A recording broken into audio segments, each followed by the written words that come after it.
नमस्कार yoga for everyone channel को आपण मानक समस्त को स्वागत करुच्ची मु संगीता।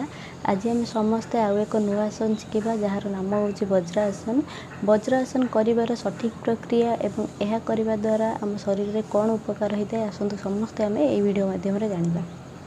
प्रथम आम आम गोड़ दुईटी को सीधा करके बसी जापर आम आमर बाम गोड़ और डाण गोड़ आंठू पाखु बेंड करके आम आम जंघ उपर बसवा जेपरिक आमर जंघ दुईटाक लगी रोथुव एवं पादर आंगुली परस्पर को छुई पार हाथ एवं आमर हाथ पापुली को आनी आम जंघ उपर रखिपर नहीं तो आम आम आंठू उपर रखिपर।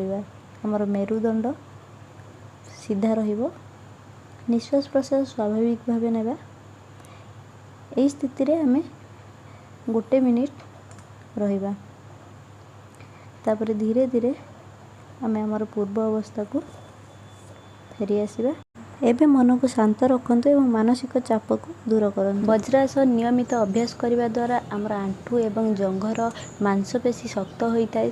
पिठीर मेरुदंड मध्य शक्त होगा सह पिठी जंत्राणु यह आमको मुक्ति देता है। एवं जदि आप वज्रासन नियमित अभ्यास करुँच ताहले आपणकर हजम प्रक्रिया रे उन्नति घटी थाए एवं यह गोड़र शिर को ये मजबूत कराई थाए।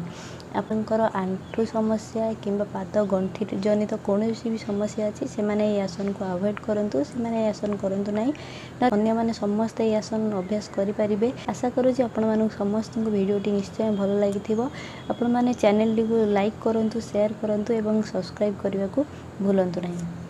Thank you.